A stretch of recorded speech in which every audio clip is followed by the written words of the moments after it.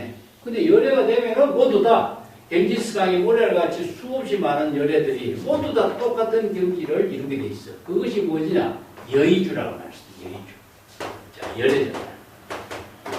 열애장을 여의주에다가 비유한 거죠. 만이주, 여의주는 이체 중생이 본래 열애와 같은 무무진한 지혜의 작용을 부족하고 있는 본성이 부족하고 있는데 그것을 갖고 있는지 중생은 몰라. 그렇기 때문에 무지무명으로 열애장의 지혜를 깨달아 체득하지 못하기 때문에 열애가 되지 못하는데 그리고 정법을 깨달아 체득한 사람은 법왕은 지금 발심 수행에서 열애장을 깨달아 체득했어. 발심 수행에서 진여 본성을 깨달아 본래 무목을 깨달아 체득했어. 열애의 경지를 이루니까 열애와 똑같은 경지를 깨달아 정득해서 열애가 된 거죠. 그러면 나도 열애의 경지를 이룬 것처럼 수없이 많은 재물열애도 나와 똑같은 경지에서 본성을 깨달아. 우리가 앞에서 정도가에서 나왔죠, 그죠? 예. 일체의 모든 재물이 모두 다 자성, 진여 자성을 깨달아 체득한 경지다. 내가 진여 본성을 깨달아 체득한 경지와 열애의 깨달아 체득한 경지와 똑같은 경지다. 이게 앞에서 나왔죠. 이 때문에 똑같은 거예요. 열애가 정득한 경지나 내가 발심해서 깨달아 정득한 경지다. 그 내용은 무엇이냐? 바로 여의주다. 열애와 같은 불가사의한 지혜 작용을 이루게 하는 열애장이라는 거죠. 그래서 이 열애장을 여의주라고 이렇게 비유해서 쓴 겁니다. 열애장을 그 많이 보주, 불가사의한 지혜다. 그래서 유심의 도리를 많이 보주에다 비유하는 거죠. 무무진하게 변화시킬 수 있잖아요. 그래서 일체 유심료로서. 그래서 이제 정법의 안목을 부족하면은 무무진하게 많은 방변의 지혜로 갱지스강의 모래알과 같이 많은 지혜로서 또 변화시킬 수 있는 거예요. 그래서 이게 바로 불가사의한 해탈의 힘이다. 이렇게 표현하게 하죠. 근데 지금 내가 여의주를 깨달아 체득했어. 근데 여기 갈지자인데, 예. 그 여의주를 깨달아 체득해서 확신을 갖은 사람은 모두 다 열애의 지혜와 모두 같이 상응한 경지를 이룬다. 상응된다는 것은 불이라는 뜻이다. 예. 이건 상응이란 말을 수순이라고도 해요. 수순이라고 쓰는데 뭐가 수순되냐면 열애장과 수순하는 거. 그러니까 자신이 열애장의 지혜로 수순하고 열애장의 지혜와 같이 상응된 경지를 깨달아 체득한 경지는 여기 이제 신수란 말씀인데 이건 신심이에요. 신심. 자, 신심은 대상으로 믿는 신심이 아니라 발심 수행하는 거죠. 그죠? 발심 수행에서 정각을 이룬 경지가 바로 정지를 이룬 경지가 여기서 신심이라는 말이에요. 초발심으로 정각을 이룰 때에 바로 진여 본심을 깨달아 정득한 신수가 돼요. 신심으로 정득한 경지가 되는 거죠. 예, 그래서 불교를 신이라는 글자는 전부 다 대상으로 믿는 글자로 번역을 하기 때문에 오해가 생기는데 진여 일심의 지혜로 깨달아 정득한 경지다. 그래서 신이 돈 공덕 뭐 이런 말 쓰죠. 그렇다면 여기에서 열애장을 신수했을 때에 열애장을 신수한 경지가 바로 정지가 되고 열애가 되죠. 그죠? 그 경지에서 신이 도원 공덕무가 되는 겁니다. 열애장의 지혜로서 열애의 지혜로서 신이 도원 공덕무가 되는 겁니다.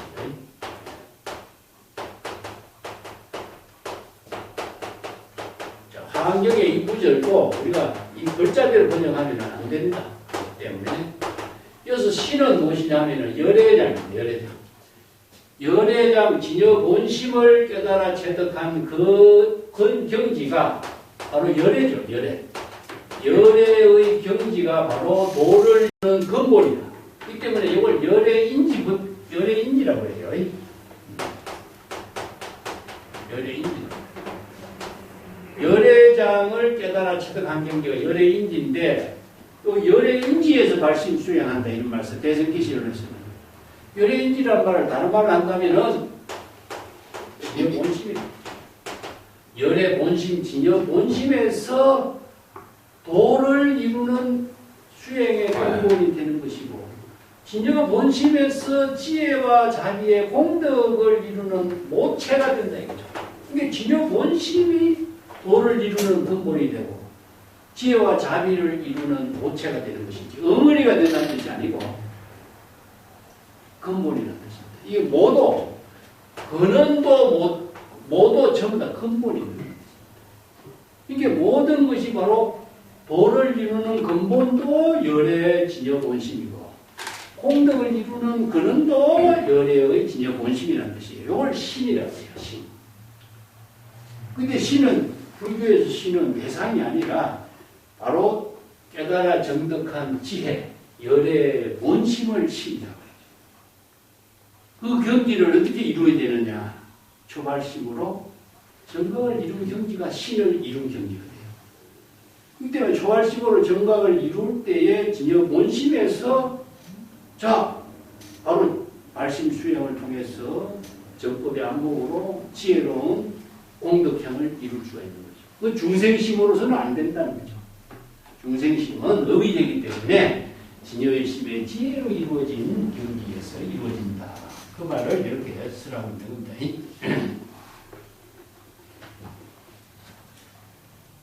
신수라고 하는 말들이 이거 불교 공부하면서 많은 사람들이 참 오해를 하는 경우가 많고 또 경전을 번역하는 분들도 이 글자들을 번역하면서 생기는 오해가 많기 때문에 참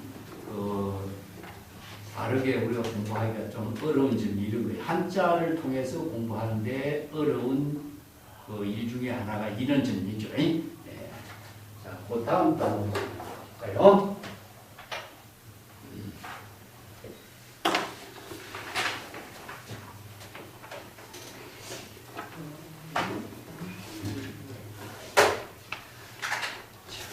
요역은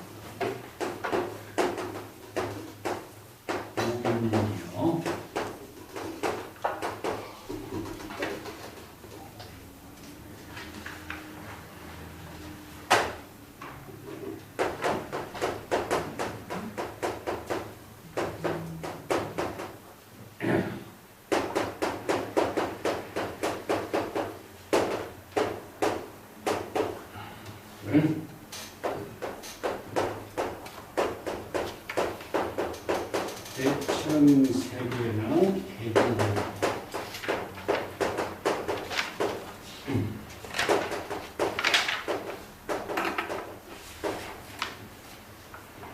이체 현상은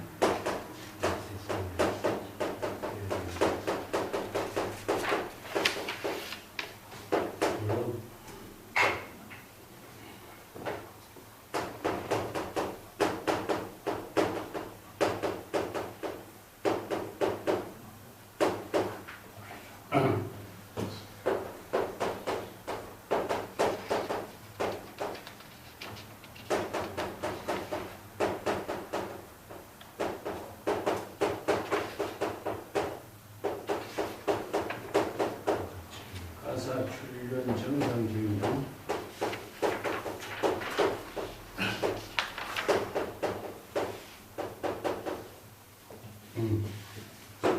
저게 뭐냐면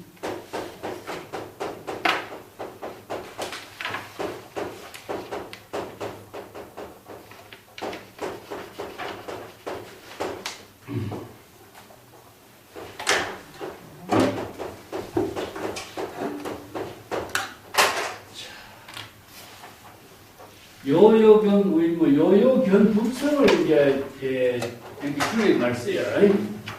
열반경에 요요견 북성이 나와 있습니다. 요 말을 줄여갖고 이제 견성연말이 나와요. 원래 열반경에 나오는 말이에요. 요요라는 것은 분명하게 이런 뜻입니다. 확실하게, 예. 의심 없이, 예. 불성을 깨달아 체득한 경지. 그 때문에 요요교는 일체 진여 자성을 깨달아 체득한 경지. 그런 의미죠. 진여 자성을 깨달아 체득한 경지에서는, 예, 진여 자성을 깨달아 체득한다면 일체의 모든 대상 경계가 하나도 원래 무일물이다. 이런 뜻이죠. 그 구절을 또 이제 무일물이란 말을 이제 중국 선생들이 많이 쓰는데, 원래 무일물이라고 하는 것은 공을 이렇게 공을. 그럼 무일물 중에 무진장이라는 말을 쓰죠, 그죠? 그래서 요 말을 붙여가지고 불공이라는 말을 써요. 요 본래란 말은 진여본성을 해요. 진여본성은 본래 자성 청량하다. 본래 망념이 없는 자성 청정심을 이렇게 해요. 진여자성은 본래 열반이기 때문에 진여무념이요 자성 청정심이요 그렇기 때문에 무일물 하나도 어떤 하나의 물이 없다는 하나의 번뇌 망념도 없다 이 사람입니다. 이 물이라고 하는 말을 갖고요. 어떨 적에는 보면 좀 이상하게 표현해요. 어떤 물건이 이렇게 왔는 거에 하면은요. 어떤 물건이 존재가 되잖아요. 그렇기 때문에 이런 말로도 갖고 무일물 중국 선생들이 선문답에서 자주 쓰고 있어요. 그런데 이것은 원내 망념, 대상 경계를 분별하는 입장으로 이렇게 보면 돼요. 그렇기 때문에 본래 열반, 본래 진영, 무념이기 때문에 본래 자성은 자성 청정심이기 때문에 공이란 말이죠. 그럼 본래 무인물의 공의 경지가 본래는 아니잖아요. 여기서 이제 비본래의 입장에 중생의 입장에서는 번뇌 망념이 있는 거예요. 그죠? 중생은 비본래고 중생심은 비본래이기 때문에 중생은 번뇌 망념이 있어요. 그렇기 때문에 수없이 많은 대상 경계를 분별하는 번뇌 망념이 있어. 근데 본래로 되돌아 말씀 수행해서 본래로 되돌아가는 경지가 뭡니까? 바로 요 견이다.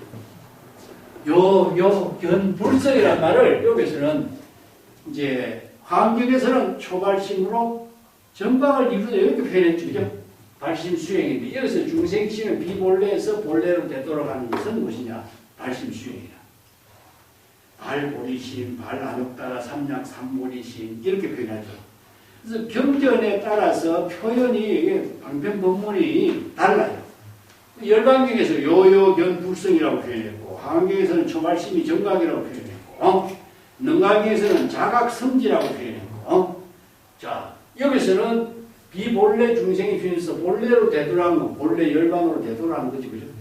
그건 발보리심이다. 발보리심으로 되돌아가니까 일체 자성 청정심의 경지를 회복하게 된 거죠. 자, 그러기 위해서 여기에 허무주의에 떨어져. 여기에 공의 경지라는 공병에 떨어져요. 그렇기 때문에 무진장한 지혜가 불가사의한 해탈에 무진장한 지혜가 작용하는 것이 바로 무진장이에요. 이 때문에 본래 무일물의 경지는 공이고 무진장의 지혜가 불가사의한 해탈의 지혜가 작용하는 경지는 불공이다. 그래서 이걸 공불공을 바로 열애. 재불열애는 중생의 번뇌망념을 다 비우고 무진장한 지혜 불가사의 해탈 법문을 설법을 하고 있어요. 그렇기 때문에 이것이 그냥 있는 상태가 아니라 ING 상태, 작용하고 진행하고 있는 상태. 어떻게 진행될까요? 지금 여기 자기 원분사로, 일대사로 설법하는 일로. 이 때문에 이걸 불성의 전체 작용이라고 중국 선생들이 이걸 바꿔요. 나중에 어려우게 가면. 이 경전의 법문을 공불공이라 했지만 중국 선생들의 전체 작용이라고 바꾼 거죠. 이게 중국인들의 사고 체계와 논리 체계가 인도의 경전에서 선하는 논리 체계를 중국인들이 이해하기 쉬운 논리 체계로 바꿔버려요. 여기에서 중국 불교로서의 변형이 이루어져요. 그래서 인도 불교의 논리 체계가 중국인들의 생활 종교로 바뀌는 이런 문화적인 변화가 일어나죠. 자, 요게 요게 무일물인데 무일물의 경지에서는 우리가 사람도 없고 부처도 없어. 자, 우리가 보통 보면은 모든 여기서 사람하고 부처는 대상 경계를 상징한 대표적인 거예요. 그래서 사람하고 앞에서 우리가 정도에서는 원래 무일물의 경지에서는 아무것도 없는 상태이기 때문에 자, 진, 망도 없고 신, 법도 없고 또 구, 모도 없고 선, 악도 없어. 자, 그 중에 하나가 인, 구이다. 나는 겁니다. 자, 이러한 차별 분별심은 중생심이죠, 그죠? 중생심으로 분별하는 세계잖아. 이게 중생심의 본래 망념이 다 비워진 상태에서는 사람도 없고 부처도 없는 거예요. 이러한 진짜 가짜도 없고 마음과 대상 경계도 없고 부모도 없고 선과 악도 없어. 그렇기 때문에 부모 미생전 이런 말씀입니다. 부모 미생전의 본래 면목이죠. 그 본래 면목을 깨달아 체득한 경지에서는 사람도 없고 부처도 없고 선도 악도 없고 부모, 신법, 진망 이러한 차별 분별심의 모든 대상 경계가 다 비워진 상태. 자, 이것을 비운 상태고 본래 면목은 진여의심의 지혜로 회복한 상태. 그래서 이런 법문들이 이게 중국인들이 갖고 있는 인도 불교를 수용한 중국 불교의 논리입니다. 이게 왜 논리가 필요하냐? 논리가 이런 논리가 뒷받침되지 않으면 노장사상하고 불교의 어록하고가 구분이 없어요. 요건 나중에 문제로 공부하면서 다시 내가 이게 정리하면서 이야기할게요. 이게 똑같은 법문 가운데서도 보이지 않는 논리가 뒷받침되어 있지 않으면 불교는 객관적으로 많은 사람들이 똑같은 경지를 체득할 수가 없어요. 혼란이 일어나, 혼란이. 그래서 혼란을 질서 있게 법의 체계로, 논리 체계로 뒷받침해주고 수행 체계를 분명하게 제시할 수 있는 힘이 무엇이냐, 이런 논리 체계. 이 때문에 여기 무일물의 경지. 자, 이건 진여 본심입니다. 진여 본심은 청정한 경지이기 때문에 진여 본심에서는 사람이 다 부처다 이런 차별 분별심이 없어. 그래서 화엄경에서는 중생과 사람 마음과 부처 이 세 개 차별이 없다 그랬죠. 이것은 차별 세계에서 중생의 방편의 언어로서는 제시해서 있는데 진여 본심에서는 그런 적이 없어요. 부득이 방편 법문으로 설하지만은 원래 무일물의 경지는 없다 이겁니다. 자, 여기서 이제 그걸 비유하는 겁니다. 우리가 삼천대천세계란 말 쓰죠. 삼천대천세계, 내가 조금 설명을 해놨는데 삼천대천세계 198페이지 맨 밑에 한번 보세요. 불교에서 이게 수리산을 중심으로 해서 세계관을 정리해요. 그 일불이 출세하는 세계를 삼천대천세계. 삼천대천세계는 한 부처가 출세해서 중생을 교화하는 세계를 삼천대천세계라고 표현하고 있습니다. 삼천대천세계라고 하는 그 세계는 실제로 존재하는 세계입니까? 방편으로 제시한 거죠. 그죠? 이게 모든 방편 법문으로 설하고 있는 세계가 많은 사람들이 실제로 존재한다고 사람들이 착각을 해야죠. 근데 삼천대천세계는 실제로 존재하는 거다. 이건 마치 뭐거든요. 바다 속에 한 방울의 물방울이 튀었다가 없어지는 것 같다. 어마어마한 스케일이죠. 이게 삼천대천 세계처럼 그 일체의 성인들은 그럼 실제로 존재하느냐? 일체의 성인들이 다 시절 이하에 따라서 자기 본분사의 일을 했지만 일체의 현성들도 역시 전기불이 한 번 번쩍 있다가 사라지는 거예요. 그래서 이 만물이 전부 다 시절 인연에 자기 본분사로 작용하는 것으로 끝나지 그것이 영원 불교의 존재로서 존재하는 세계는 아무것도 없어. 이게 시절 인연과 함께하는 생명의 작용을 이렇게 표현하는 겁니다. 이게 허무주의를 이야기하는 것이 아니라 시절 인연과 함께하는 삶의 세계라. 만물이 다 그래요. 자, 그걸 본다면은 이 어마어마한 세계 속에 살고 있으면서 우리들은 어떤 삶을 살고 있는가 한번 생각해 볼 필요가 있어요. 그게 자취나 흔적이 없는 거예요. 대상으로 존재할 수 있는 그 근거도 하나도 없는 거예요. 모든 것은 다 시적 인연과 함께 이루어지는 일이에요. 불교에서는 이걸 연기법이라고 하고, 또 생사법이라고 이야기하지만은, 그 생사는 윤회하는 법이 되지만은, 진여일심의 지혜는 어떻습니까? 공덕으로 이루어지는 해야만 하는 겁니다. 그렇기 때문에 자취나 흔적이 없어. 자, 그것이 바로 삼천대천 세계의 제불열애가 출현해서 바닷물이 한번 기었다가 없어지는 것과 같고 이 제현성들이 그 수없이 많은 공덕행을 살지만 전기불이 한번 번쩍있다가 사라집니다. 그 어디에 자취나 흔적 근거를 갖고 이야기할 수 있는 대목이 있는다 이거죠. 자, 일체의 모든 것은 방편의 언어로서 이루어지고 있는 세계라는 사실을 알아야지. 이제 언설성, 명자성, 신연성 모두 초월하지 않으면은 그런 자신의 본분사의 요령은 이루어지지 않는다 이런 뜻이죠. 예. 자, 그 밑에 가사 천륜 정상정이 설사 천륜이라는 것은 무엇이냐? 무쇠 수레 바퀴가 머리 위에서 빙빙 들어가고 그게 떨어지면 어떻습니까? 그건 죽죠. 그건 뭐냐면 지옥의 고통을 주는 것을 이렇게 표현해요. 예. 그 이제 금수도산 칼날 위에 걸어가는 거. 이게 쇠 덩어리가 항상 이렇게 머리 위에서 돌아다니는 것처럼 금방 떨어지면 죽는 것 같이 그런 위협을 느끼는 것이 무엇이냐? 삼계의 지옥의 고통을 받고 있는 세계다. 그런데 그런 고통을 받고 머릿속에서 무쇠 바퀴가 머리 위에서 빙빙 돌리고 생사 위협을 느끼는 그런 상황에서도 이런 뜻입니다. 그런 상황. 이게 뭐냐면 우리가 삼계의 모든 중생들이 항상 생사윤회의 고통과 지옥의 여러 가지 어려움 속에 살고 있는 표현을 이렇게 표현해요. 그런 가운데서도 저 선정과 지혜가 원명하면은 결코 진여일심의 지혜를 자신 본분사로 상실하지 않는다. 이런 뜻이죠. 이게 정의 원명이란 말이 나와.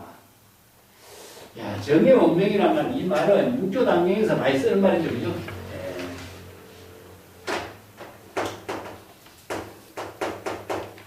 진여일심의 이걸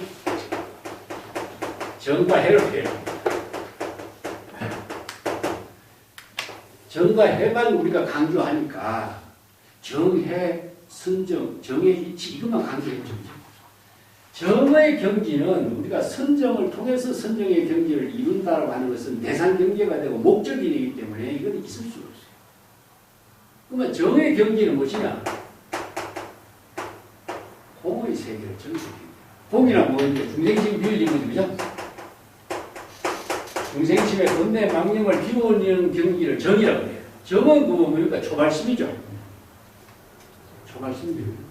궁극적으로 선정의 경지를 이루는 것은 진여 본심으로 되돌아가는 경지가 선정이에요. 근데 대성불교의 선정하고 소성불교의 선정의 차이가 여기 있어요. 소성불교는 어떻습니까? 번뇌 망령을 죽였잖아요. 예? 살적이에요. 살적. 아란이 되려면 어떻게 돼? 이 번뇌 망념을 죽이는 일이었잖아요. 번뇌 망념을 죽이고 아란이 되는 경지를 했잖아요. 그러니까 이게 대상 경계를 벗어나지 못하는 문제죠. 그 대선 불교는 무엇이냐 하면은 중생심에서 발심 수행해서 중생심의 번뇌 망념을 피우고 본래 진여 본심으로 되돌아가는 경지가 정입니다. 그러면 정이라고 하는 선정의 경지가 따로 있습니까? 없죠. 그러면 진여 일심 가운데 정이 들어가고요. 그렇다면 해는 어떻습니까? 해는 자 지혜 역시 진여 일심 속에 들어가. 그렇기 때문에 발심 수행해서 진여 일심의 지혜로 아까 불가사의 해탈의 경지라고 했죠. 자, 해는 이게 방편이지.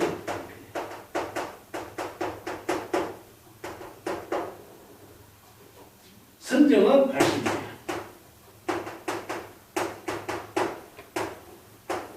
발신 수행과 방편의 지혜가 항상 진여의 신 가운데 함께 이루어지게 돼 있어요. 이걸 연년보리신 초가초 안락부이라 그래.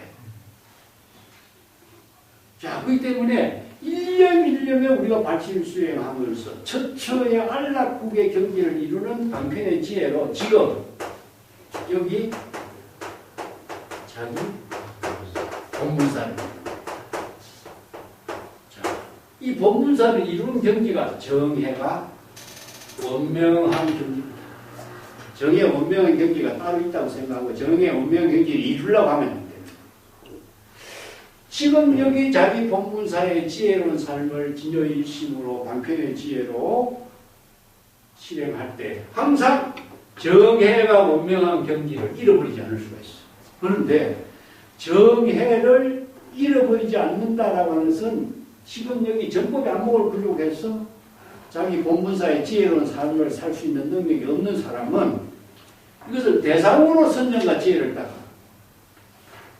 지금도 그런 사람이 얼마나 하면 선정 수행을 한다 하면서 그래서 대성의 선정 우리 유마계에서 이야기하잖아. 망령을 끊지 않고 열반의 경지를 이루어야 돼. 근데 망령을 끊고 열반의 경지를 이루려고 선정 수행을 하는 사람이 얼마나 많아. 바로 대성불교의 지혜를 모르기 때문에 이런 부작용이 있는 거죠. 그래서 정법의 수행을 바르게 제시하도록 정도가에서 이런 법문을 제시하는 것이다. 그런 의미라고 보면 돼요.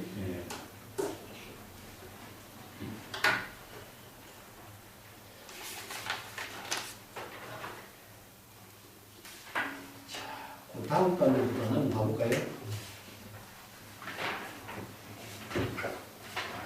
오늘 마지막 수업이라고 좀 진행을 좀 정리해서 빨리 진행하고 있습니다.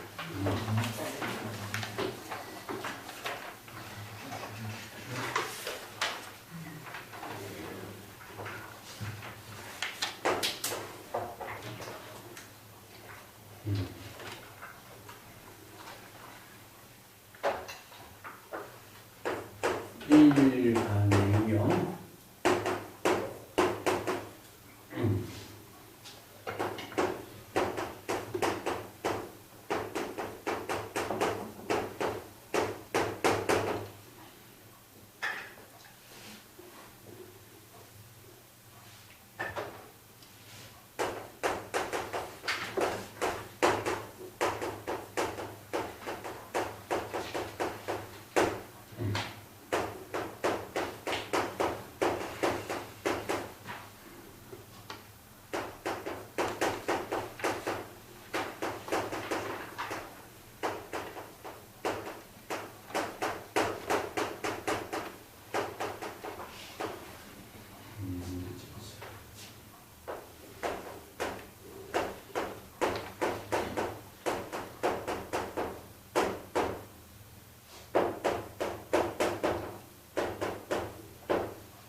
지금도요.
일간행여월 가져 일 태양이네. 태양이고 달을 말하는데 태양이 차갑게 되고 달이 뜨겁게 될지라도 이것은 있을 수 없는 일을 이렇게 비유한 거예요. 태양이 차게 되는 일 없잖아요. 항상 밝고 뜨거운 열 광명을 비추고 있는데 태양이 어찌게 식을 일이 있겠는가. 또 달이 항상 차갑게 겨울 가을 하늘에 달이 비치는 것처럼 달은 달빛이 차갑게 느껴지는 비치는 모습이죠. 이거 열은 없죠. 그런데 이제 태양이 차갑고 달이 뜨겁게 될지라도 절대 있을 수 없는 일이 일어나는 경우를 이렇게 비유하는 거예요. 불교경에 있는 말을 이렇게 씁니다. 재불열애의 그 설법이 이제 이걸 비유한 거죠. 태양이 따갑게 되고 달이 뜨겁게 될지라도 마구니의 무리가 정법을 파괴할 수 없는 것을 이렇게 비유해서 씁니다. 중마불능 대진석이요. 아무리 많은 마구니 무리가 등장할지라도 이러한 열애의 진설법을 파괴할 수 없어요. 진설은 바로 진여법을 설한 진실된 설법을 파괴할 수 없다. 정법을 말합니다. 정법. 참단 진여의심의 지혜를 설하는 열애의 법문을 어떻게 파괴할 수 있겠는가? 그래서 마구니는 바로 이제 우리가 정법을 방해하는 자를 전부 다 마구니라고 했는데 서가세존이 그 성도하기 전에 욕계 그 제6천 타화자재천의 그 마왕이 이제 성도를 장애해서 마왕을 항복하고 선도했다는 그 고사가 있죠, 그죠?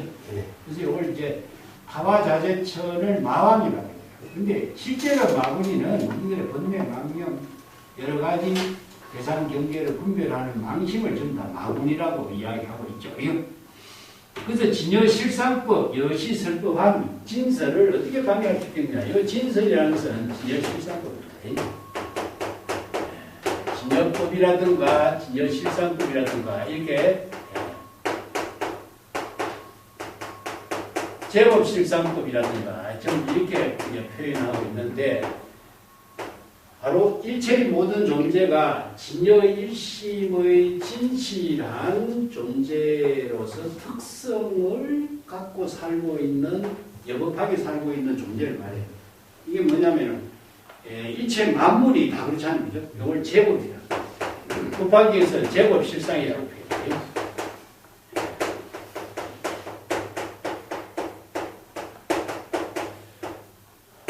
태양은 태양대로, 달은 달대로, 나무는 나무대로, 삼천초목, 일체 짐승, 심지어는 물속에 있는 물고기라든가 만물이 모두 다 각자 생명의 진여일심법의 생명의 작용으로 자기 본분사의 삶을 살고 있죠. 이걸 이제 자연이라고 해요. 중국인들은 이걸 자연이라고 말 쓰죠. 그죠? 이걸 무의자연이라고 말 쓰는데 외부의 힘에 의존하지 않고 이런 뜻입니다. 독자적인 자성의 생명의 작용으로 살고 있다. 나무는 외부의 힘을 받지 않기 때문에 나무 개성에 맞는 사과나무는 사과나무의 개성에 살고 있는 것을 실상이라고 하고 복숭아나무는 복숭아나무대로 살고 있기 때문에 복숭아의 나무로서의 삶을 살고 있는 것을 복숭아나무의 실상이라고 합니다. 진실된 특성을 갖고 있는 게 실상이다. 사람의 얼굴도 그렇잖아요. 하게 다리는 길고 고리 다리는 짧고 이게 실상이야. 이게 일체의 모든 존재가 각각 진여 본성의 진실한 실상으로서 생명 활동을 하고 있다 이런 뜻입니다. 근데 이게 뭐냐? 자연이다. 모든 존재가 자연 그 자체의 생명으로 작용하고 있다. 이 노장자에서 영의 자연이라고 그랬거든. 불교에서는 이걸 어떻게 표현하냐? 진여자연이라고 그럽니다. 진여 본성의 지혜가 자연스럽게 작용하고 있다. 그래서 진여자연이란 말이에요. 이게 노장자의 무의자연하고 진여자연의 문제는 이게 엄청난 차이가 있어요. 이건 나중에 인재로 공부하면서 다시 할 텐지만 진여자연은 법이 뒷받침되어 있어요. 그런데 무의자연에는 논리 체계로서 자연의 생명이 작용이 이루어지고 있는 사실을 객관적으로 이렇게 정립을 할 수 없어요. 이게 뭐가 무의자연이냐, 어떻게 무의자연이냐 이런 것을 논리적으로 뒷받침해 주는 것이 없어. 그래서 애매하게 짝이 없죠. 그래서 진여자연은 어떻게 해요? 공, 불공. 이 논리가 뒷받침되고 있는 거예요. 진공묘유의 논리가 뒷받침되고 있어요. 이게 외부의 힘이 모두 다 제거되고 진여자성이 지혜의 생명으로 작용하고 있는 논리가 나오는 거죠. 예. 그래서 외부의 힘이 모두 다 제거된 상태가 무엇이냐면 독보행위입니다. 그 독보행위 되는 무의자연의 세계가 진여자연의 세계가 이루어지는 것을 논리체계로 정확하게 객관성 있게 제시하는 것은 무엇이냐. 수행도 또 이런 경지에서 할 수 있고 깨달음도 이런 경지에서 이루고 많은 사람들에게 설법도 이런 경지에서 할 수 있고 많은 사람들이 이런 경지를 깨달아 체득할 수 있는 길도 제시할 수가 있어. 그렇기 때문에 삼세 열애가 똑같은 경지에 진여법을 깨달아 체득해서 열애가 될 수 있는 거죠. 그러니까 항아사와 같은 겐지스강의 모래알과 같이 많은 열애가 똑같이 깨달아 정득한 경지는 똑같은 거예요. 그래서 이 법문이 진여일심법, 진여실상법, 제법실상법으로 설한 불교의 가르침은 논리가 뒷받침되어 있기 때문에 정확하게 발심, 수행, 깨달음, 정각, 방편, 법문을 설법하는 것이 다 통일이 있어요.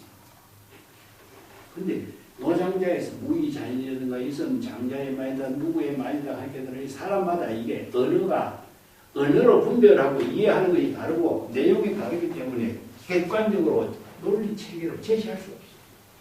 그래서 혼선이 일어나는 겁니다. 이게 수없이 많은 차별 분별심으로 문제점이 일어나게 되죠. 그래서 이런 점들이 바로 우리가 법의 종교냐 사람의 종교냐 이게 구분이 나와요. 사람은 주장하는 사람에 따라서 내용이 다를 수가 있잖아요. 그런데 법의 종교라고 하는 것은 이것은 사람이 주장하는 내용을 다 배제시키기 때문에 여기서는 개인적인 사고가 들어갈 필요가 없어요. 그러니까 모든 사람들이 진여 일심에 영업한 지혜로 작용하는 세계를 설한 것이 바로 재물의 설법이기 때문에 바로 진설이에요. 진설. 이 진설은 뭐냐면 정법의 법문이에요. 그 중국의 선생들이 어록을 전부 다 이게 진설법이라고 해요. 진설. 정법을 설하는 법문이다. 이런 뜻이죠. 원래 이제 진고란 말 쓰기도 해요. 이게 중국에 고란 말 쓰기도 한데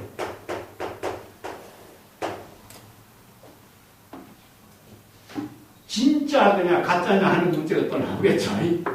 그래서 이제 진설이라고 하는 말보다도 뒤에 나는 정법이라는 말로 이렇게 일반적으로 통일시켜요. 정법이냐 사법이냐 애도법이냐 이것으로 정리를 해버린 거죠. 정법은 진여법이고 사법은 중생심으로 분별하는 법이고 애도법은 대상 경계를 추구하는 법. 이게 딱 정리가 되죠. 그래서 이제 진설은 여기서 정법을 얘기해요. 진여법을 얘기해요.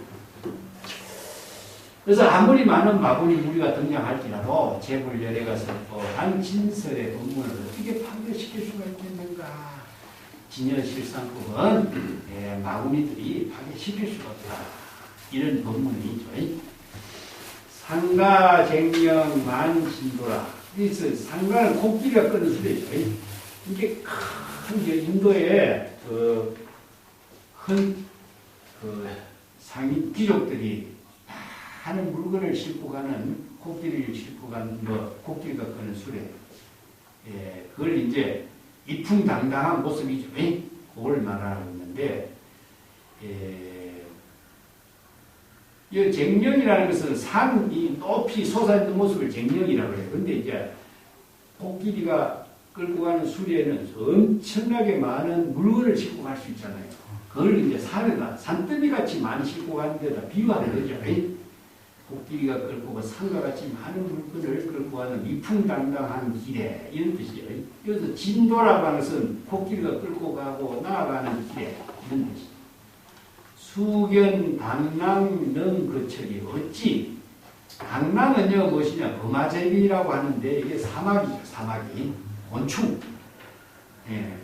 당랑 범아제비가 거철 그 이풍당당한 코끼리가 끌고 가는 수레를 감히 거철 수레가 가는 길을 가로막는다고 할 수가 있겠네요. 요 보사가요 장자에 나와 장자 인간세편에 나오는데 제 나라 장공이 큰 수레를 타고 가는데 범아제비가 길을 탁 가로막고 못 가게 하는 거예요. 기가 막힌 일이죠. 예, 그런 인데 그것을 자기 재능만 믿고 얄팍한 재능만 믿고 감당할 수 없는 일을 감당할 수 있을지 없을지도 판단하지 못한다. 이걸 이제 어리석은 자에 비유하는 거죠. 이런 이제 노장자의 보사를 인용해가지고 이렇게 비평하고 있는 거죠. 불가능한 줄 모르는 거, 불가능한 줄 모르고 당돌하게 자기 재능만 믿고 뛰어드는 것을 이렇게 당랑거철이라고 하는 보사가 그래서 생깁니다. 자기 주제 파악도 하지 못하고 감히 그냥 함부로 여기저기 뛰어드는 이런 것을 이제 말하는 거죠. 당랑거철. 여기 이제 넉자를 빼고 당랑거철 하는 고사가 이렇게 만들어져요. 장자 인간세편에 나오는 고사입니다. 예, 범아제비가 어찌 큰 수레가 끌고 가는 그 이풍당당한 수레를 감히 가로막으려고 할 수가 있겠는가. 그걸 비유 본문으로 얻어낸 거죠. 자, 요게 이제 여기까지 끝나고 밑에 글들은 대상이 나오죠. 대상과 대호가 나오는데 대상은 무엇이냐 하면 큰 수레니까 보살을 필요합니다. 보살이 보통 이제 불교에서는 전부 다 재불의 지혜를 이루는 자가 전부 다 보살이니까 보살이 재불이 되니까 보살이 불류어 토경하고 큰 코끼리는 토끼가 다니는 좁은 길에 놀지 않는다.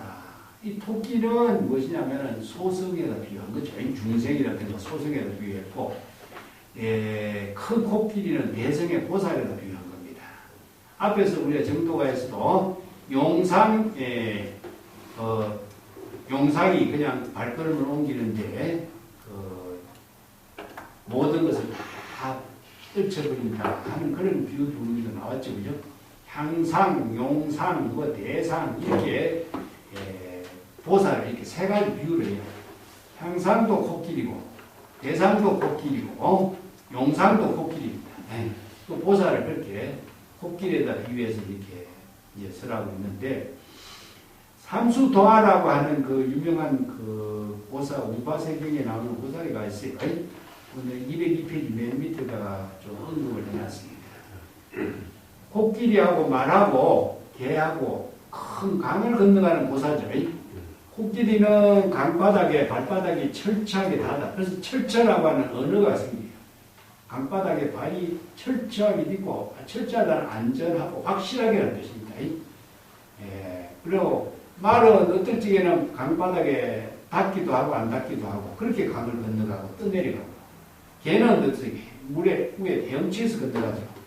그래서 이제 삼수도와 세 마리의 짐승이 큰 강을 건너가는 것과 마찬가지를 비유해서 보살은 철저하게 강바닥에 발바닥을 딛고 강을 건너가서 안전하게 확실하게 강을 건넌다.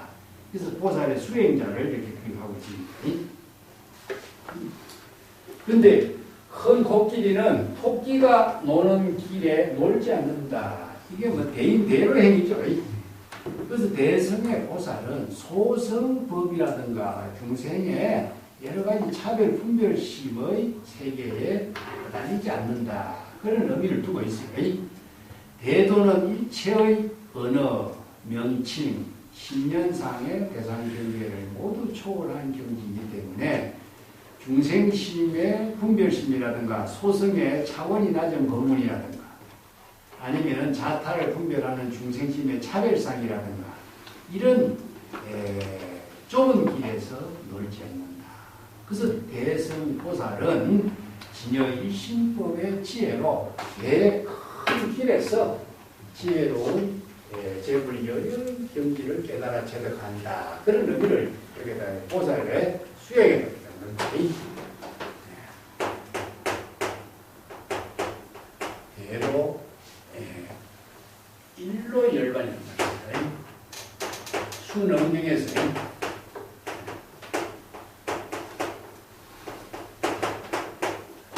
일로 열반입니다. 그러니까 일로라고 하는 한 길이죠, 그죠? 한 길은 무엇이냐면은 대로를 불이 법문이거든요. 일로 불이. 우리 법문을 깨달아 체득하는 진여 일심의 지혜의 길을 바로 우리가 사찰에 가면 불이법 이 주문이 있죠. 이 전부 다 일로를 말 어디냐 열반문이야. 열반은 바로 본래 열반이니까 일로 열반문 시방에 가까운 시방의 모든 재물이 일로 열반문의 경기를 이게 이건 향상입니다.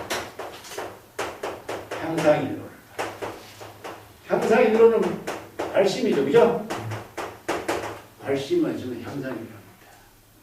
그래서 향상일로의 열반의 문, 본래 열반의 경지를 깨달아 체득한다. 그래서 이 문에 들어간 사람은 낙존지혜하라.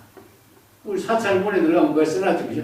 그 중생심으로 사람 분별하고 아르마리 일으키지 마라. 이래서 지금 좁은 토끼가 되는 거예요. 그래서 일로 해탈 열반의 문에 들어간 사람은 중생심의 사량 분별을 하고서는 해탈 열반의 길을 깨달아 체득할 수 없다. 이 말과 똑같지, 그죠? 그래서 대로 열반문의 경계입니다. 그렇기 때문에 대오는 큰 깨달음을 이룬 경지는 소절, 조그마한 여러 가지 경전의 가르침이라든가 지식으로 전하는 여러 가지 법문이라든가 이런 데 구애되지 않는다. 그래서 소절하고 대오의 차이가 여기 토끼길하고 코끼리하고 비교하는 거죠. 이것은 이제 대오하는 것은 우리가 자주 내가 이야기했지만 언하대오죠, 그죠?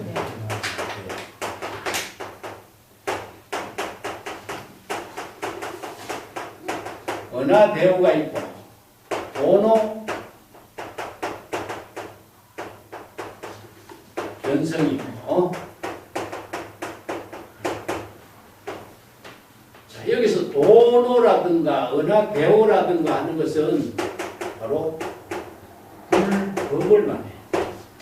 불법을 깨달아.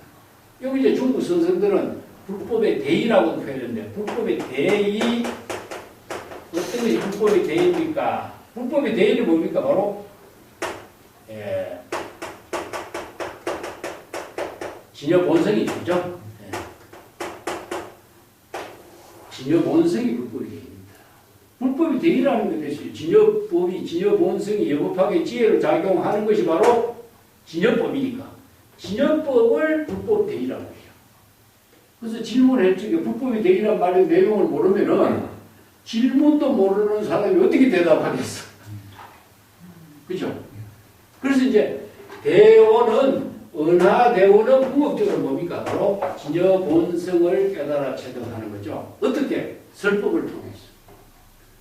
스승이 진여 본성을 깨달아 체득하도록 설법하고 있잖아요. 여시 설법하고 있는 거죠. 여시 아문해서 언하대오하는 거죠. 언하대오하고 도노 견성은 뭐죠? 바로 우리가 수행을 해서 불성을 깨닫는 거잖아요. 불성, 그죠? 이게 불성을 단번에 깨닫는 거예요. 이게 언하대오나 도노 견성은 모두 다 진여 본성을 열애냐, 원래 청정한 진여 본성을 깨닫는 거예요. 중생심에서 진여 본성을 깨달아 체득한 진지를 바로 이렇게 표현해요. 그러면은 대오를 하게 되면 불지경이 부족된다. 정법의 안목이 부족된다. 그냥 대오를 하면은 대오한 것으로 끝나는 것은 무의미하죠. 자, 대오의 의미가 있는 시입니다. 자, 은하대오하고 본호 견성하고 불법의 대의를 깨달아 체득한 사람은 불지견이 부족되는 것이요. 두 번째는 방편의 지혜를 갖춘다.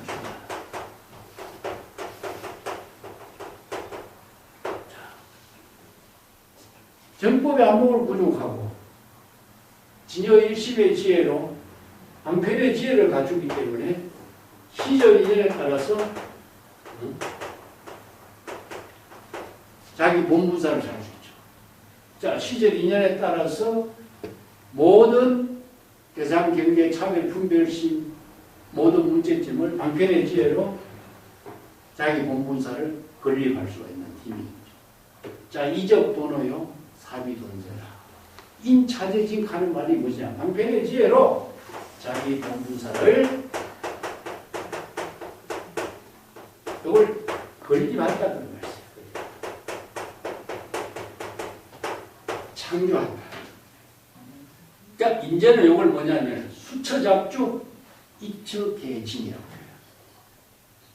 자, 이런 법문들이 그냥 선생들이 법문한 것이 아니라 이런 불교의 방편 법문을 진여법을 새로운 방편 법문으로 전부 다 바꾸어서 설법해요. 그래서 의록을 의록의 법문이 불교의 경전에 어떤 방편 법문을 뒷받침해서 이런 선생들이 독자적인 새로운 방편 법문을 제시했는가 이것까지 같이 공부를 해요. 그렇지 않으면 오해를 할 수가 있어요. 왜냐하면 노장자의 의로와 너무나 닮아있기 때문에. 그래서 이런 점들을 의로 공부하는 항상 주의점이에요. 그래서 이제 정법의 안목을 갖추고 대오에서 깨달아 한 소식 했다 한 사람이 이런 능력을 갖추지 않았다 하면 어떻게 되겠어요? 첫째는 무엇이냐? 안목이 갖춰져야 돼, 안목이. 예. 안목이 갖춰지는 것이 가장 문제지. 자, 의사가 된다는 거죠, 의사가. 이게 불법성 삼보를 다 갖추게 되고, 법신, 보신, 화신의 지혜를 다 갖추게 되는 거예요. 그렇게 해야만 의사가 환자의 병을 진찰하고 처방하고 치료할 수 있고, 방편의 지혜로서 완쾌될 수 있는 방향을 제시해 줄 수 있잖아요. 근데 선지식이 대오했다, 항경지를 이루었다 하지만은 안목이 없고, 중생의 병을 진단할 수 있는 안목이 없고, 그 병을 치료하고 방편의 지혜로 제시할 수 있는 능력이 없고, 자기 본분사를 지혜와 자비의 공덕형으로 해양할 수 있는 능력이 없다면은 무슨 의미가 있어요? 중생과 똑같은 문제가. 그래서 대오의 의미가 여기 있는 거예요. 대오는 여러 가지 경전에서 쓰라고 있는 여러 가지 방편 법문의 가르침이라든가 지식이라든가 이것에 의미를 두지 않는다. 여기서 독보행을 할 수 있는 능력이라는 거예요. 장구는 하늘을 치고 오를 수 있는 능력이 있다. 그 능력이 그냥 생기겠어요? 독보행을 할 수 있는 능력이 있어요. 독보행. 독립주행할 수 있는 능력이 안목이 있어야 독립주행을 해요. 방편의 지혜가 있어야만 자기 본분사로 독립주행을 할 수 있어요. 예.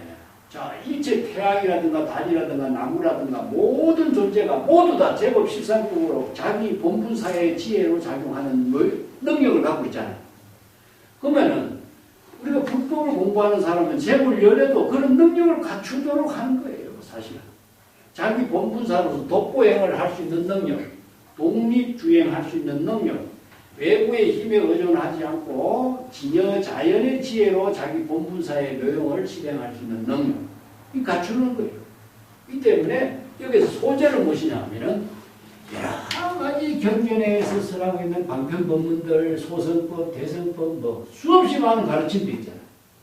이게 바로 요거는 대오는 지혜라고 할 수 있고 제불연의 지혜고 소재는 무엇이냐 하면은 지식이에요, 지식.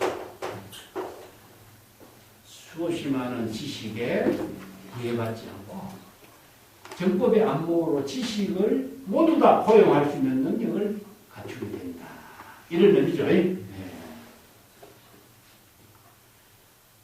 대오의 의미를 이제 경전의 법문으로서 이야기한다면 이걸 이제 뿌라주냐라고 그래. 지혜.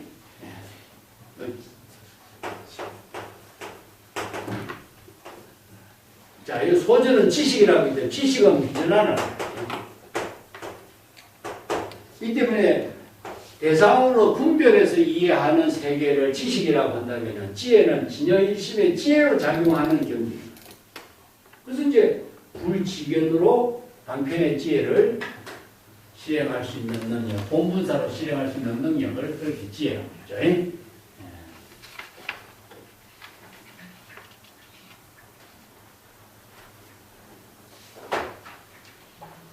자, 마지막 문제 한번 볼까요?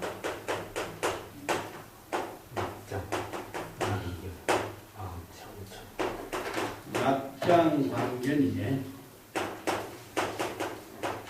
영강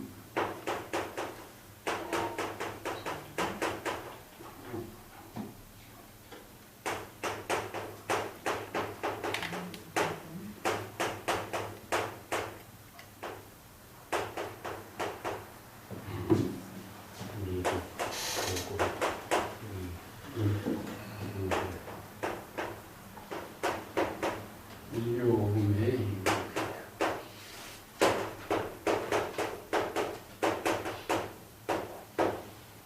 이 정도가의 이제 마지막 구절에 강구의 글입니다.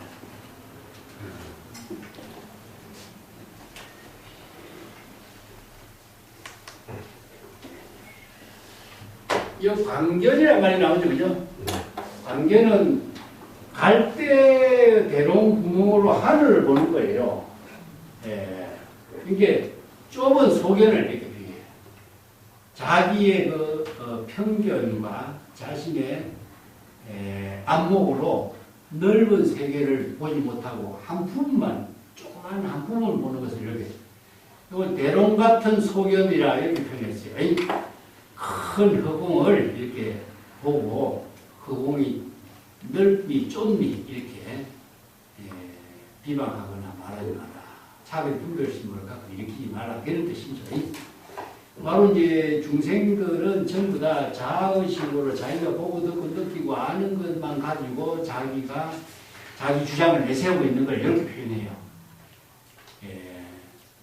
그게 이제 장자에 나오는 고사인데 이게 장자가 이 비유가 정말 뛰어난 비유가 많아요. 그래서 이제 선의 어록이라든가 있는데 중국인들은 중국의 문인들은 누구나 할 것 없이 불교인들도 장자의 고사들, 노자의 말들 아니면 제자백가의 말들을 많이 인용하고 있어요. 그래서 이제 이걸 인용하고 있지만은 장자나 노장자 같은 데서는 불교의 사상과 다른 입장이 무엇이냐면 사람이 주장한 내용이에요. 이 고사 같은 것을 참조했죠. 그래서 잠시 동안 그 말을 빌려서 사용했지만은 그 말에 따르는 것이 아니에요. 오히려 불교의 방편 본문으로서 이것을 조금 이제 이해하는데 도움이 될 수 있도록 이렇게 빌려서 쓸 뿐이다. 이런 말을 써요. 근데 그걸 노장자의 언어와 같다 해서 노장자 사상과 같다 이렇게 판단하는 것은 이건 또 잘못된 안목이 없는 사람들이 하는 소리다. 이것도 관견도 그런 의미가 되어 있고 미요 오금 위군결이요. 자, 여기서 미료 하는 말이 있죠. 미료. 이것은 요사, 생사, 대사, 불법의 대의를 해결하지 못했다. 그런 뜻이죠. 앞에서 요적, 미료적 이런 말이 나왔죠. 그래서 요는 무엇이냐면 요사예요. 요사. 그래서 요사는 여기서 생사, 대사가 되고 생사, 대사, 일대사를 해결한 경지를 요사를 해요.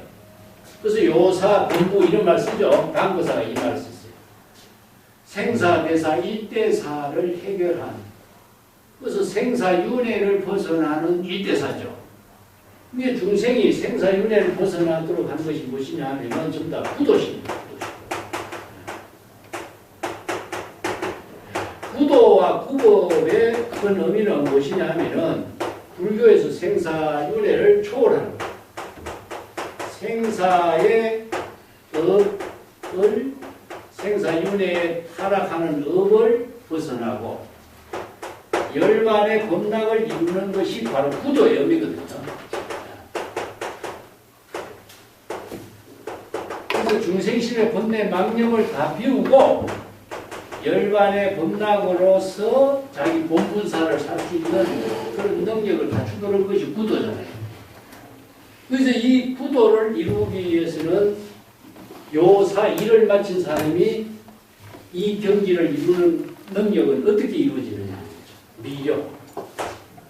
그래서 생사해탈, 본분사의 일을 해결하지 못한 사람들에게 지금 내가 그대들의 이 생사해탈을 해결할 수 있도록 도움을 주도록 지금 내가 앞에서 쭉 정도가의 법문을 써내온 것이다. 이런 뜻이거든요. 자, 이 생사대사를 해결할 수 있는 사람은 뭘 갖춰야 되죠? 불지연이 갖춰야 돼요. 정법의 안목이 갖춰야 돼요.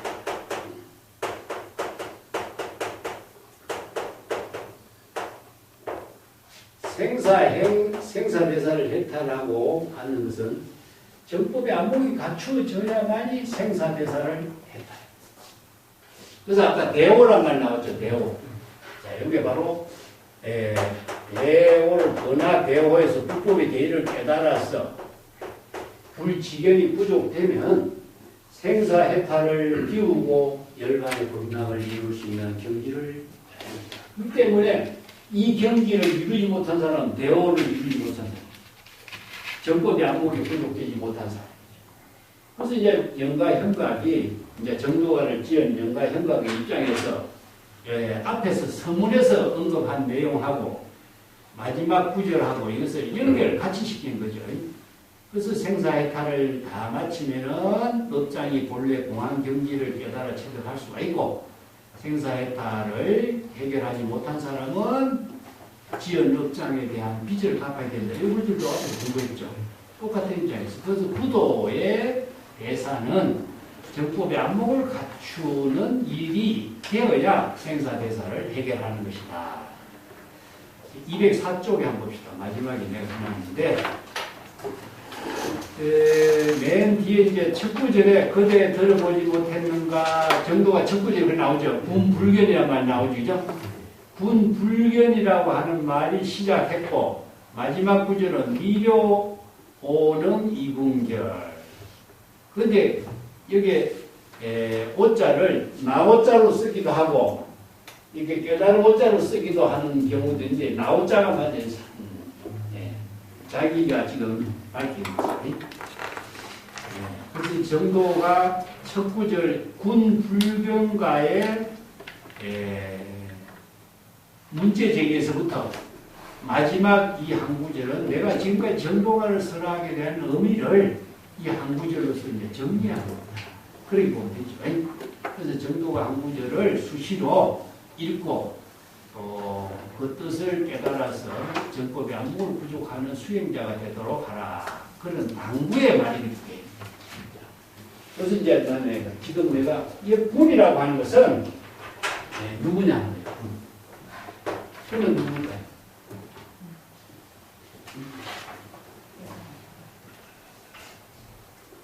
자, 이런 것이 또 재미나는 그 선어록에 등장하고 있는 말들이죠. 이분은 사람들에게, 다른 사람들에게 이렇게 말 쓰는 것이 아니죠. 그렇기 때문에 항상 나는 아예 그는 본래입니다. 자기 자신의 본래입니다. 이렇게 목동이 소를 몰고 가는데 구보행을 하죠. 그죠? 목동. 소를 찾죠. 그죠? 심. 항상 자기 본래인에게 당부하는 거예요. 자구불교란 말 쓰고도 하고, 열반경에 자비, 덕도, 선도타 이런 말 썼죠? 그 말씀입니다.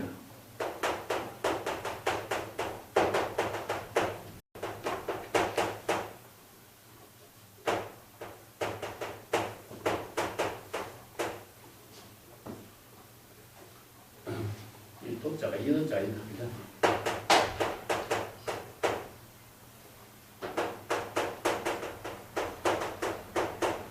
그 가하고 자하고 이 말이 나오죠. 자기를 제도하기 전에 먼저 남을 제도한다 이 말 쓰죠.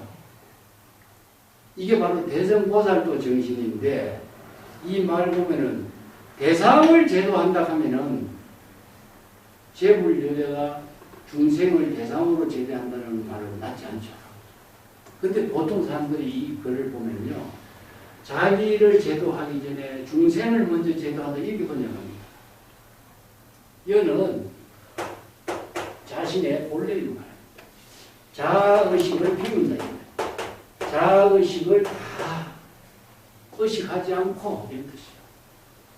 그래서 이제 본래 면목을 깨달아 체득하도록 하는데 초발심 정각의 수행을 한다 이런 뜻이에요.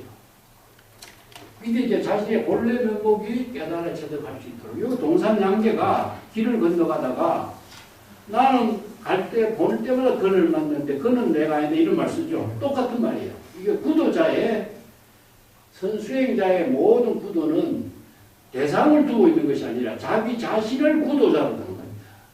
근데 자기는 무엇이냐? 바로 구도자는 중생심이 작용하고 있는 구도자고 본래는 뭡니까? 진여본심입니다. 그래서 진여본심을 깨달아 체득하는 구도자를 이렇게 표현해요. 이걸 잘못 이해하면요. 대상으로 이해하는 겁니다. 아니, 이 때문에 여기서 영광이 건물을 쓰였지만은 이 본래 임액이 이런 건물을 써야 한다. 그런 의미를 두고 있습니다.